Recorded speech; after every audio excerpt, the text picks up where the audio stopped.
Deep in the mountains of Montana, there's a place where the wind howls a little colder, and the shadows cling a little tighter.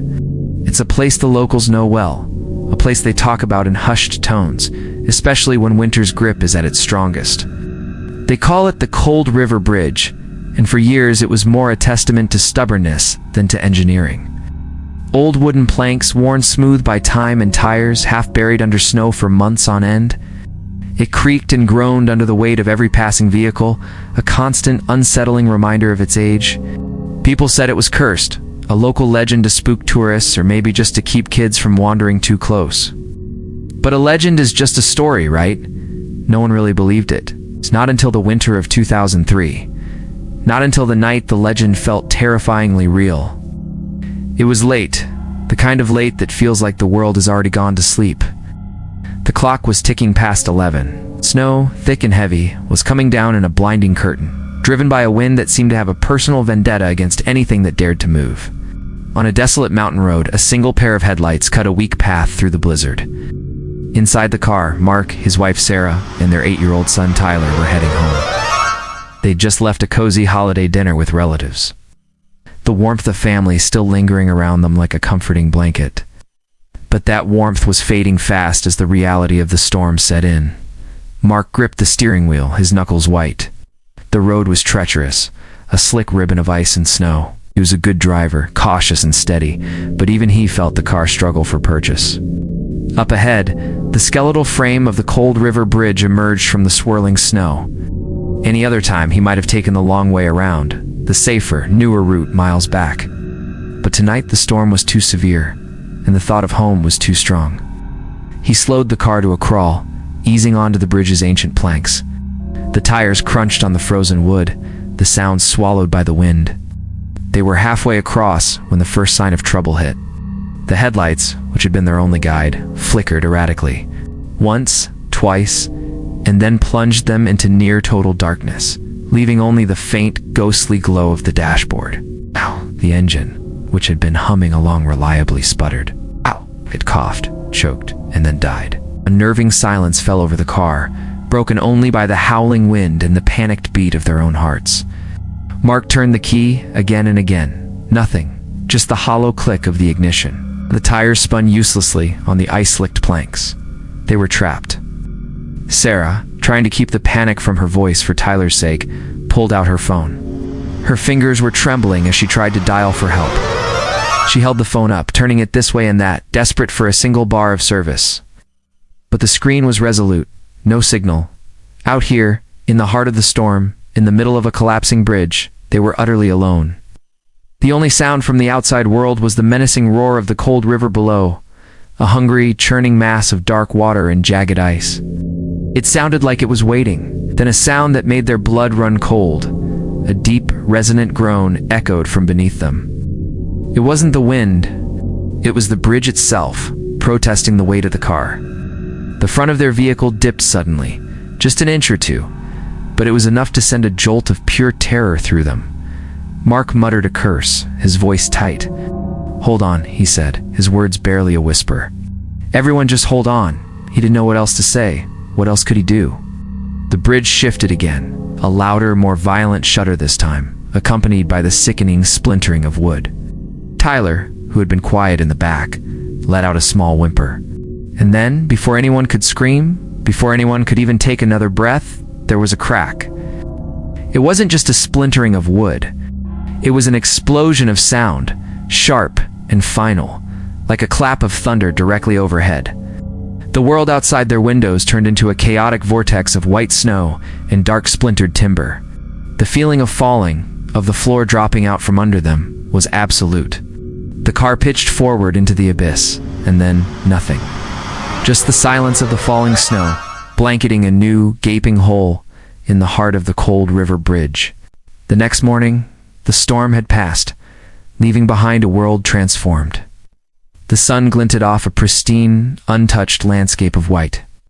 A road crew, sent to clear the mountain pass, was the first to arrive at the scene. They stopped short, their breath catching in the frigid air.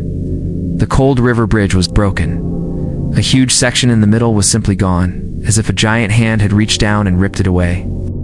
Jagged pieces of timber and twisted metal supports were frozen into the churning current below. It was a scene of shocking destruction. They looked for signs of an accident, for any clue as to what had happened. They found tire tracks leading onto the bridge, stopping abruptly at the edge of the chasm. But of the vehicle itself, there was nothing. The car was gone. So were Mark, Sarah, and their son Tyler. Vanished. News of the family's disappearance spread like wildfire through the small mountain communities. Search and rescue teams were assembled immediately. For days, then weeks, they scoured the area. Divers, bundled in thermal gear, braved the lethally cold. Fast-moving waters of the cold river, searching the murky depths for any sign of the car. They used sonar equipment, hoping to get a ping from a large metal object on the riverbed.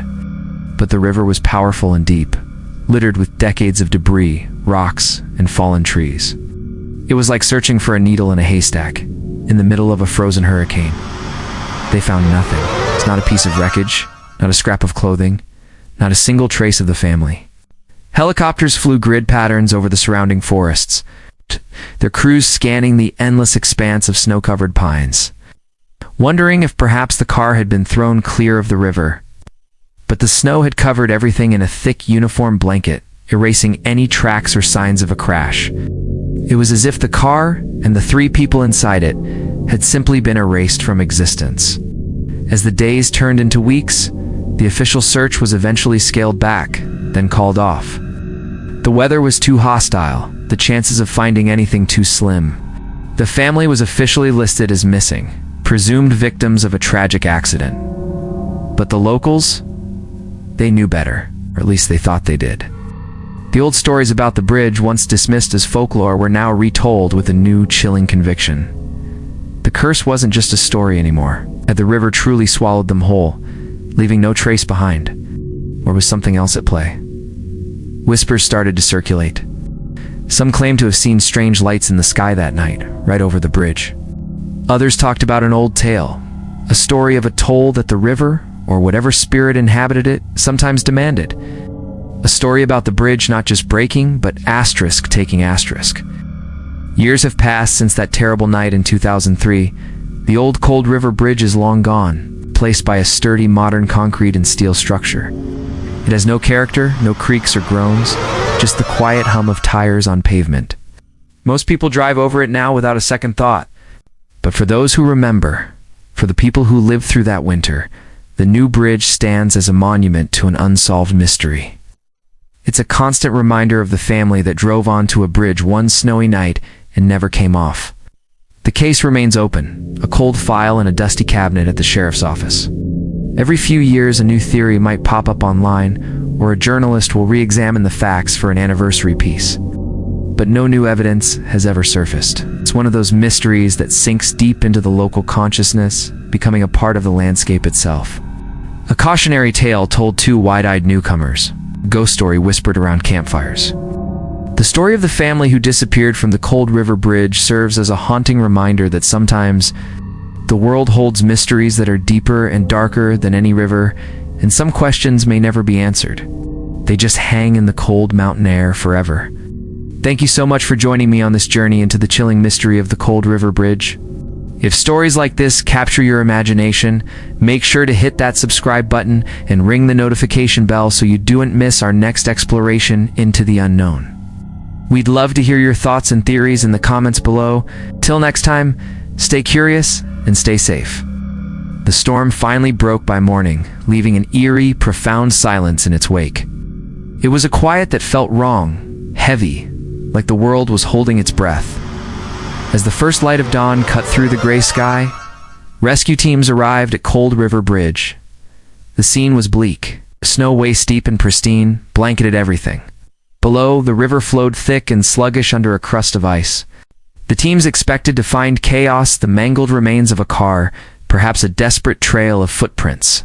But there was nothing. Just the silence, the snow, and a single chilling clue. A twisted section of the guardrail, and a long, deep scrape mark gouged into the road, leading directly to the edge, then abruptly stopping. It was as if something had been dragged into the abyss. Sheriff Daniels, his face grim, knew what had to be done. He ordered divers into the river's frigid, murky depths. The search was grueling, a battle against the current and the biting cold. Hours crawled by, then a breakthrough. A diver surfaced, holding a piece of metal. It was a front license plate bent, coated in a layer of frost and mud, but still readable. It matched Mark's car, Hope and Dread Ward in the sheriff's chest. They had a piece of the puzzle, but the rest of it was terrifyingly absent. The car itself vanished. The bodies of Mark and his daughter, gone. The river had swallowed them whole, or so it seemed. That night, a somber mood settled over the town. Locals, their faces etched with worry, gathered at the bridge. They lit candles, their small flames flickering like fragile hopes against the immense cold darkness. The wind whispered through the pines, and in that sound, someone swore they heard it, the faint, ghostly echo of a child's voice, drifting from the dense woods nearby. A search party was quickly formed, their flashlights cutting through the gloom. They combed the area, their boots sinking into the deep snow. But the snow was untouched, a perfect, unbroken blanket. There were no prints, no signs of movement, nothing to suggest a child had been there at all. It was another dead end, another layer of mystery piling onto their fear. The search continued, expanding day by day. 3 days later, the break they were desperate for came from an unexpected source. About 5 miles downstream, a local fisherman was navigating the ice-choked river when he spotted something wedged between two massive, ice-covered rocks. He steered his boat closer, his heart pounding. It was a child's car seat. He managed to pull it free, and as he examined it, a shiver ran down his spine that had nothing to do with the cold. The car seat was clean, impossibly clean. It looked as if it had just been placed there. There was no mud, no river slime, not even a drop of water on the fabric, and then he saw it. On the smooth plastic of the armrest, tiny fingerprints, not frozen, not faded. They were fresh, as if someone had touched it just moments before. Back at the station, Sheriff Daniels stared at the car seat, a knot tightening in his stomach. Fresh fingerprints. How is that possible? He ran the prints through the system, expecting a match for Mark's daughter, Lily. But the results that came back made no sense at all. The prints didn't belong to Lily. In fact, they didn't belong to any child on record. They belonged to a girl who had vanished from a town 200 miles away over a decade ago. A cold case. Ghost. The sheriff felt like he was losing his grip on reality. A missing car, vanished bodies, a ghostly voice, and now fingerprints from a child who was long gone. The Cold River Bridge case was no longer just a tragic accident. It was something else entirely, something unnatural. He decided to dig into the town's history, poring over old archives and forgotten police reports. He discovered a pattern. Every few decades, someone vanished near that bridge during a winter storm. A lone traveler in the 1950s, a family of 4 in the 1980s. Each time the story was the same. A storm, disappearance, and a single out-of-place object found downstream days later. A suitcase, a single shoe, and now a car seat. The town had legends, of course. Whispers of a river spirit or a winter taker that claims souls lost in the snow. Daniels had always dismissed them as folklore, campfire stories to scare children, but now he wasn't so sure. Fisherman who found the car seat came to see him, his eyes wide with a fear that went beyond a simple discovery. He spoke in a hushed tone, telling the sheriff that the night he found the seat, he'd had a dream. He dreamt of a little girl with eyes as cold as the river ice, standing on the bank. She wasn't shivering. She just watched him, and she pointed upstream, toward the bridge. Then she whispered a single name, not Mark, not Lily. It was a name from the 1980s case. The name of the child who had disappeared with her family. Sheriff Daniels felt a chill crawl up his spine. This was spiraling into a place beyond police work, beyond logic. He went back to the bridge alone that night. The candles were gone, but the silence remained. He stood at the broken guardrail, staring down into the black water. He called out Mark's name, then Lily's. Only the wind answered. As he turned to leave, his flashlight beam caught something glinting in the snow near the edge of the woods. He trudged over, his boots crunching. It was a small silver locket. He picked it up, his fingers numb. I opened it. Inside, there wasn't a picture of Mark or Lily. It was a tiny, faded photograph of the girl who had vanished decades ago. The girl whose fingerprints were on the car seat. And on the other side, an inscription, barely legible, "Forever with the river." At that moment, the sheriff understood. Mark and Lily weren't in the river. They weren't even the point of the story. They were just the latest offering. The bridge, the river, the storm was all part of a cycle, a story that repeated itself, collecting memories, collecting souls. And as he stood there, clutching the locket, he felt a sudden, sharp drop in temperature, and from the woods behind him he heard it again. Not a ghost, not an echo. It was clear and close. The sound of a child's laughter. What happened at Cold River Bridge wasn't an accident. It was an invitation. And the question that haunts this town isn't where Mark and Lily went, but who the river will call for next. Thanks for joining me on this chilling tale. If you love stories that blur the line between mystery and the unexplained, make sure to hit that subscribe button and ring the bell so you don't miss our next investigation into the unknown. Till next time, stay curious. Day 4. The search for 8-year-old Leo had become a grim ritual against the falling snow. Hope was a flickering candle in a blizzard. Most of the rescue team, their faces etched with frost and fatigue, had silently concluded the obvious. No one survives 3 nights in these sub-zero mountains. But Sheriff Daniels wasn't most people. He had a connection to this wilderness, an intuition that hummed beneath the surface of logic.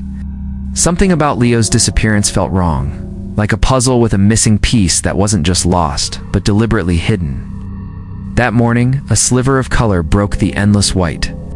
A volunteer, numb hands sifting through the snow near the riverbank, found it. A small blue glove, half buried, almost surrendered to the landscape. Daniel's heart hammered against his ribs as he took it.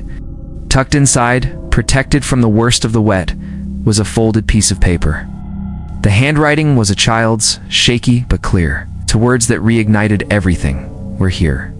We're here, not I'm here. We. The word echoed in the vast, silent forest.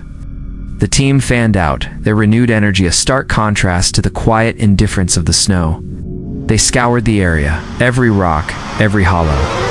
Then a sound cut through the air, a sharp, insistent bark. One of the search dogs was going wild near a dense cluster of pines, its tail a blur. Underneath the lowest snow-laden branches, they found something that made the hairs on Daniel's neck stand up. Footprints. Small ones. The size of a child's. They led away from the river, straight uphill. But these weren't the stumbling, panicked tracks of a lost little boy. They were in a perfectly straight line. Each step was steady, deliberate, placed with an unnerving precision. It was too straight, too purposeful for an 8-year-old lost and freezing in a snowstorm. It was as if he was being led, or following something only he could see. The team followed the eerie trail. It went on for nearly half a mile, a straight, unwavering line cutting through the chaotic wilderness. The prints didn't deviate, didn't falter, they just continued, till they stopped. Right at the base of the old fire lookout tower, a skeletal silhouette against the gray sky. The metal stairs were a treacherous cascade of ice, but the door at the very top was slightly ajar, a dark mouth gaping into the cold. With immense caution, 2 rescuers climbed the icy stairs. The rest of us waited below, a collective breath held in the freezing air. The inside was still, heavy with a sense of recent departure. The embers of a small, expertly built campfire were still faintly warm. A few candy wrappers were scattered on the floor, a child's jacket neatly folded. And then, the discovery that sent a chill colder than the wind down everyone's spine. Scratched into the dusty wooden floorboards were more words. "Dad," said the bridge broke. We walked. The message was a paradox. Leo's father was out of state on a business trip. He'd been cleared immediately. He couldn't have been here, in the bridge. The old suspension bridge hadn't been usable in 20 years. It was a ruin. The team's mappers confirmed it. The nearest path from the river to this isolated tower. Avoiding the impassable gorge where the bridge once stood was a brutal, multi-hour trek through the most unforgiving terrain. No one could explain it. How could a small boy, alone, have survived that journey? Through freezing temperatures, with no real gear, no shelter, and no food beyond a few snacks? And most unsettling of all, where were the other footprints? There were no adult tracks leading to the tower. None alongside his. It was as if Leo had simply walked up that mountain alone. Or with someone whose feet left no trace in the snow. The silence in the tower was deafening, filled with questions that had no earthly answers. The boy was gone, but the mystery was just beginning. Sheriff Daniels stared at the footprints leading away from the tower. They were just as straight, just as deliberate, heading deeper into the mountains. He had to decide. Was he chasing a lost child, or something else entirely? They radioed back to base, his voice steady, despite the tremor in his soul. We're continuing the search, following the tracks north, and get me everything you can find on local folklore. Legends about these woods, anything about a protector or a guide. I have a feeling we're not just dealing with the cold. The team pushed on, venturing into a part of the forest no one had dared to search before. The woods grew thicker, older. The air became heavy, watchful. They found more signs of Leo's passage. A single, perfectly placed pinnacone on a flat rock, another candy wrapper, but still, only one set of small footprints. It was as if his invisible companion was helping him, guiding him, leaving just enough for them to follow. Hours later, as dusk began to bleed across the sky, they found him, curled asleep in a hollowed-out log, impossibly warm and perfectly unharmed. When he woke up, he wasn't scared, he just smiled. "I told you we were here," he said, his voice clear and calm. Daniels knelt down. "Who are you with, Leo? Who is we?" Leo pointed into the darkening woods. "My friend," he said simply. "He's very old. He said he had to take me the long way around because the bridge was broken. Kept me warm." Leo's father was contacted again. He was frantic, confused. He confirmed he'd spoken to Leo on the phone the day he disappeared. He'd been telling him a bedtime story, a make-believe adventure about them hiking in the mountains. In the story, he'd told Leo, "If the bridge is ever broken, we'll have to walk the long way around." The words from the tower floor. A father's story, a son's reality. To this day, no one knows what happened. Was it a miracle? A child's resilience pushed to its absolute limit? Or did something ancient and unseen walk with a little boy through the snow, guided by a father's love spoken over a phone line hundreds of miles away? The mountains keep their secrets. The footprints vanished with the next snowfall, leaving only a story that defies explanation, a whisper on the wind. Thanks for joining me on this incredible mystery. What do you think happened to Leo in those woods? Let me know your theories in the comments below. And if you enjoy stories that blur the line between the real and the unexplained, make sure to like this video and subscribe for more. Stay curious, and I'll see you next time. Hey everyone, and welcome back to the channel. Today, we're diving into a story that blurs the line between a rescue mission and a chilling mystery. It's a tale that will make you question what's real and what lies just beyond our understanding, deep in the unforgiving wilderness. So, grab a warm drink, settle in, and let's explore the haunting case of the boy on the ridge. I'll start it on a desolate, snow-covered highway.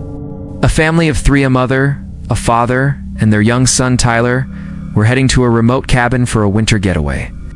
But they never arrived. Their car was found overturned near a rickety old bridge, the vehicle half submerged in the icy river below. There was no sign of them. A massive search and rescue operation was launched immediately, combing the treacherous terrain. But the blizzard was relentless. Snow piled up, winds howled, and hope began to dwindle with each passing hour. 2 days turned into 4, then 6. The official search was scaled back. The grim reality was setting in for everyone involved. 6 nights in those sub-zero temperatures. The consensus was heartbreakingly clear. There were no survivors. The wilderness had claimed them. The search teams packed up their gear, leaving only a skeleton crew at the base, just in case. But just when all hope seemed lost, something impossible happened.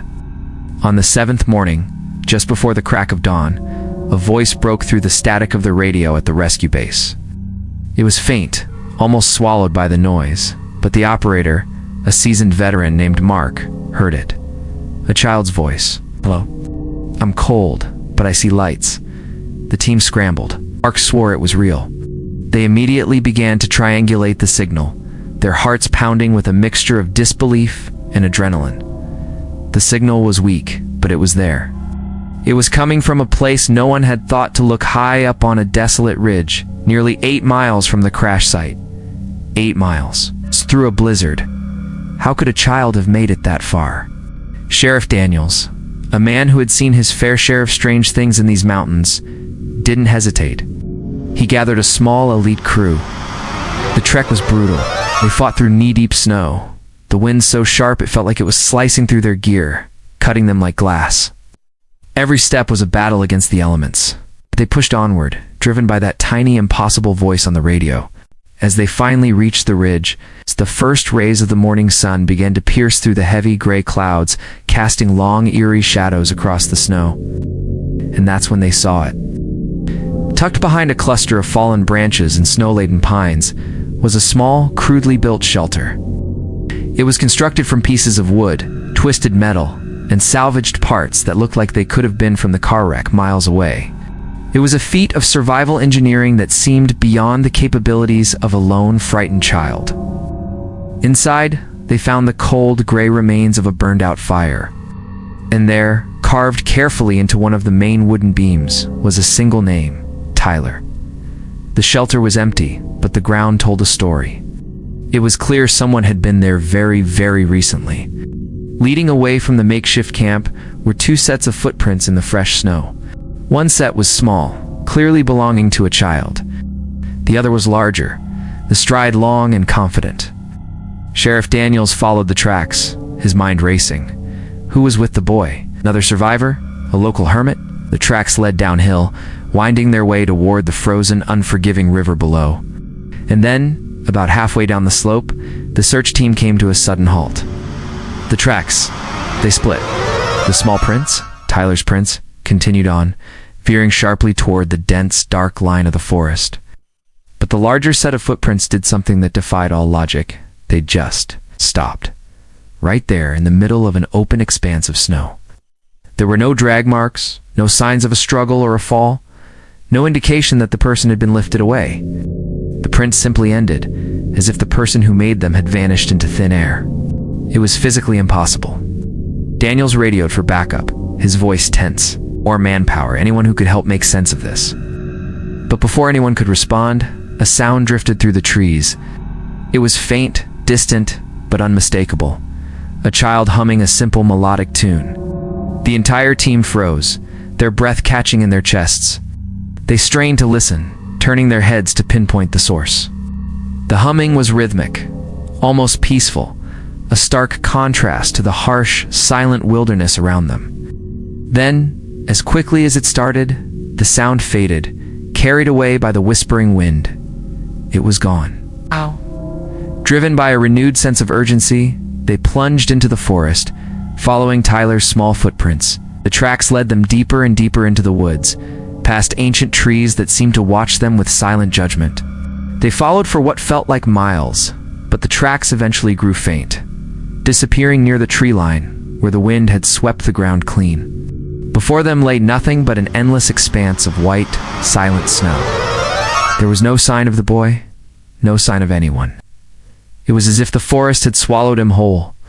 That night, back at the station, Sheriff Daniels sat alone in his office, the events of the day replaying in his mind.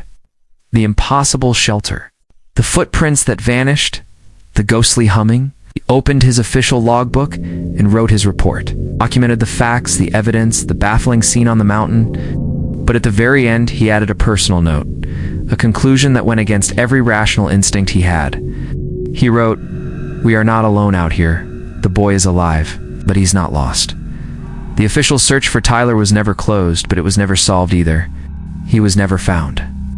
To this day, hikers and hunters in that region sometimes report strange occurrences. They speak of seeing small footprints appearing out of nowhere in the fresh snow, or hearing the faint melodic humming of a child carried on the wind, just at the edge of hearing. Some say the spirit of the mountain, an ancient guardian, took the boy in. Others believe he found a protector, someone or something that lives in the places we dare not go. Whatever the truth is, the story of Tyler serves as a chilling reminder that there are still mysteries in this world, and that sometimes, in the wildest of places, being lost and being saved can look surprisingly alike. Thank you so much for joining me on this journey into the unknown. What do you think happened to Tyler? Who left those mysterious footprints? Let me know your theories in the comments below. If you enjoyed this story, Please hit that like button, and do not forget to subscribe and turn on notifications so you do not miss our next exploration into the unexplained. Stay safe out there and keep questioning. It had been 9 days. 9 long, cold days since the Peterson family vanished into the thin, wintry air. The official search and rescue operation, a massive effort involving dozens of people and state-of-the-art equipment, had mostly been called off. The consensus was grim. Another family lost to the unforgiving wilderness. But not everyone had given up.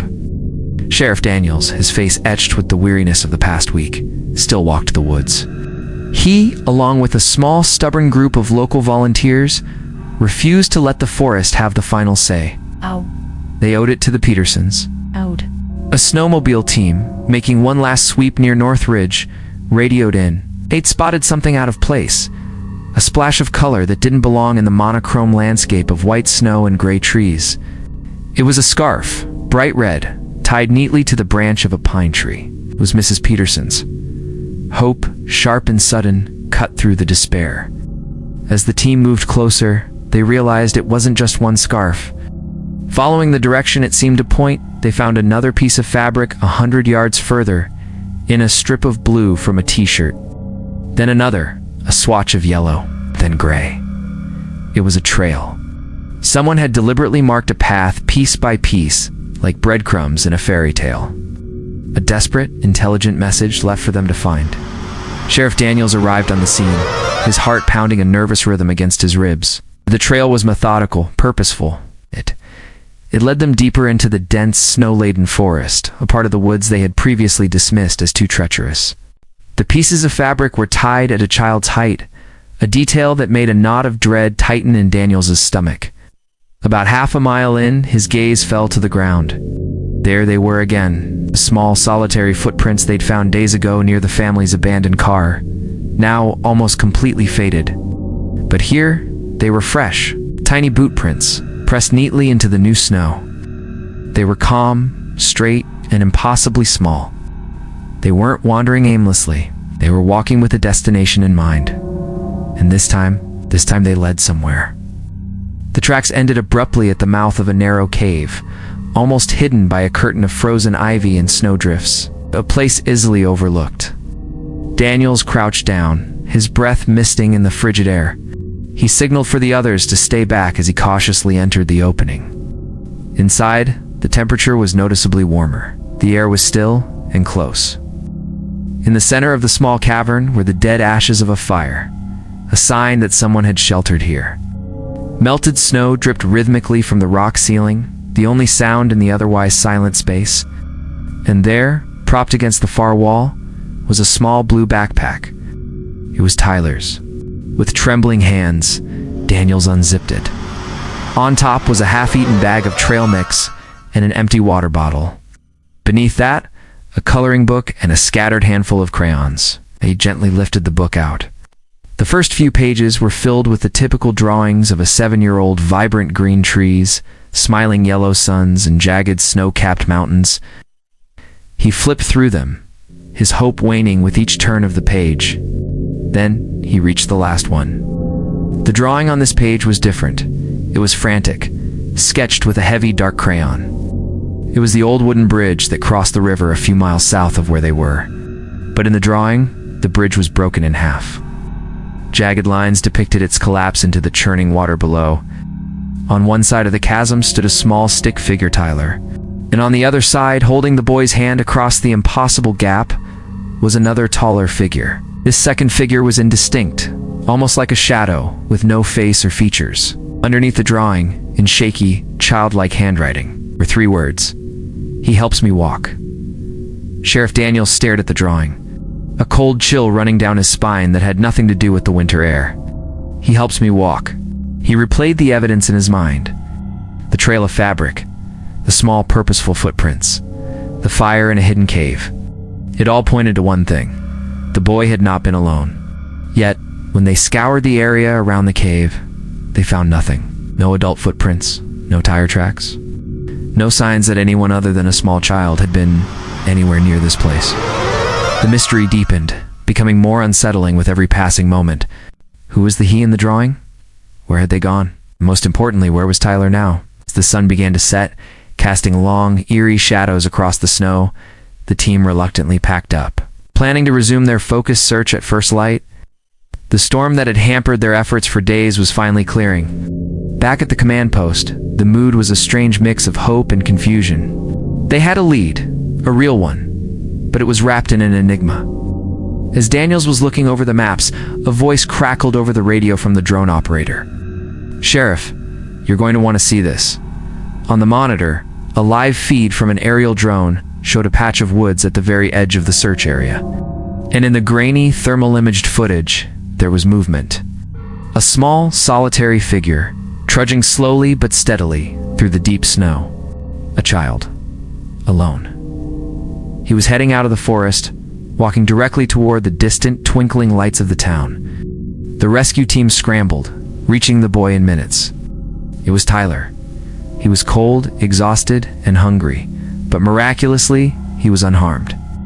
Wrapped in a thermal blanket and sipping warm broth back at the sheriff's office, he was quiet, his eyes wide with all he had seen. Daniel sat with him, the crayon drawing resting on the table between them. He gently asked, "Tyler, who was with you? Who'd helped you?" The boy looked down at the drawing of the tall, shadowy figure. He didn't seem scared. He simply pointed to the drawing and whispered, "He showed me the way. He told me you were coming." He never said anything more about it. To this day, no one knows who or what guided Tyler Peterson out of those woods. The forest keeps its secrets, and perhaps some mysteries are not meant to be solved. They just serve as a reminder that even in the coldest, darkest of places, there can be a guiding light. Thank you so much for watching. Story is a testament to hope and the unexplained wonders of our world. If you enjoyed this journey into the unknown, please hit that like button. Consider subscribing for more stories that will make you think. We'd love to hear your theories in the comments below. Till next time, stay curious. Hello everyone, and welcome back to our channel. Today we're delving into a story that sits right on the edge of belief and the unexplained. A chilling tale of survival that will make you question everything you think you know. This is the story of Tyler and the 10 days he spent lost in the frozen wilderness. Our story begins in the small, snow-covered town of Cold River. 10 days after a father and son, Mark and Tyler vanished. Their car had been reported missing after failing to return from a trip through the mountains. For 10 long days and nights, search and rescue teams scoured the dense, unforgiving forests and treacherous roads. Hope was dwindling, buried under layers of fresh snow and the biting cold. The town held its breath, praying for a miracle they were no longer sure would come. By the 10th morning, the entire community of Cold River had gathered near the search base. The mood was somber, the air still and heavy, as if even the wind was holding its breath in anticipation. The search had covered hundreds of square miles, but there had been no sign of the car, no tracks, no clues, just an endless expanse of white. Everyone was preparing for the worst, for the inevitable announcement that the search was being called off. But then, just as the sun began to rise over the frosted peaks, something happened. Around 7 a.m., a crackle came over the radio. It was a local snowplow driver, his voice a mix of disbelief and urgency. He'd seen something moving along the main road, miles from where the search was focused. It was a small figure, walking barefoot through the deep snow, wrapped in nothing but a torn jacket. Against the stark white landscape, it was an impossible sight. It was Tyler. When rescuers finally reached him, the scene was heartbreaking. The young boy was weak, his skin pale and translucent from the cold. He was barely able to speak, his words lost in shivers. His small hands were severely frostbitten, but miraculously, his pulse was strong. Against all odds, the boy was alive. The rescue team wasted no time. They wrapped him in thermal blankets and rushed him to the nearest clinic, a beacon of hope in a desperate situation. For hours, doctors worked tirelessly to warm him, to bring him back from the brink. Outside the room, Sheriff Daniels waited, pacing back and forth. He'd seen a lot in his years on the force, but he couldn't wrap his head around this. How could a child survive 10 days in sub-zero temperatures, alone with almost no protection? Defied all logic, all experience. He kept replaying the image in his mind. A small boy, barefoot, walking out of a snowstorm as if guided by an unseen hand. When Tyler finally opened his eyes, the room fell silent. The first words he spoke were not of fear or pain, but of something else entirely. He looked at the faces around him and said, "Clear as day, we didn't fall." He helped me walk across. Sheriff Daniels leaned closer, his brow furrowed in confusion. "Who helped you, son? Who was with you?" Tyler blinked, his gaze calm and unfaltering. "The man from the bridge?" He answered simply. "He told me which way was safe. He walked with me at night." The sheriff frowned, trying to make sense of it. Search teams had found only one set of track stylers. There was no man out there. "Tyler, you were alone."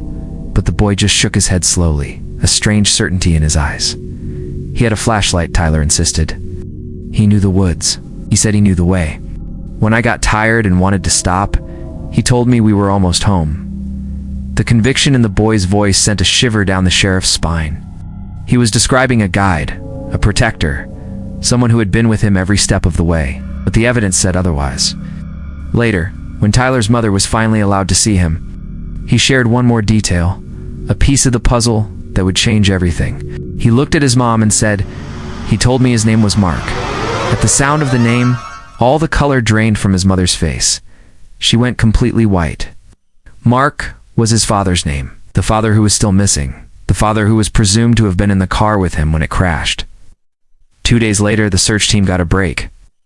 Following the new information, they located the vehicle. It was submerged in a frozen river hidden beneath a thick layer of ice, far from the main road.